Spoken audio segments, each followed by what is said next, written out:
আসলে একটা সিরিজ চলাকালে হুট করে এরকম একটা সিদ্ধান্ত দেওয়া, এটা একটা চরম অপরিপক্কতার একটা নজির। তো অপরিপক্কতার নজির মানে প্রফেশনালিজম বলে তেমন কিছু নাই। আপনি তো একটা সিরিজ চলার মাঝখানে এরকম ঘোষণা দিতে পারেন না।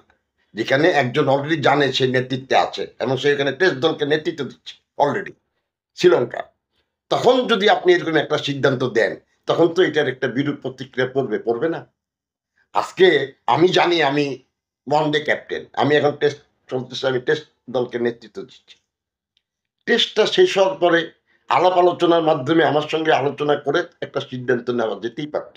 অথবা ওই সিরিজটা শেষ করে আমরা একটা নতুন সিদ্ধান্ত নিতে পারতাম। সে পারতাম না?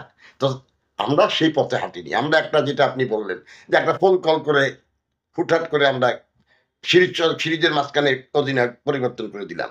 এটা একটা চরম অপরিপক্কতা, চরম মানে একটি প্রফেশনালিজমের ধারে কাছেই এটা যায় না।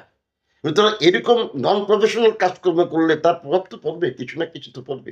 আর ভাইয়া এরফলে সিরিজটা কি আসলে মানে সেটাই সেদিক থেকেই ভুগছে নাকি বাংলাদেশ দল? কি মনে হয়? সেদিক থেকে না ভুগলেও আফগানিস্তান সিরিজটাকে আমার দেখে মনে হয়েছে আমরা খুব বেশি মানে এখন শুধু টি-টোয়েন্টি খেলতে চাই। যারা এই ওয়ানডে দলে স্থান পেয়েছে তারা সবই মনে হয় আমার কাছে যে টি-টোয়েন্টি প্লেয়ার।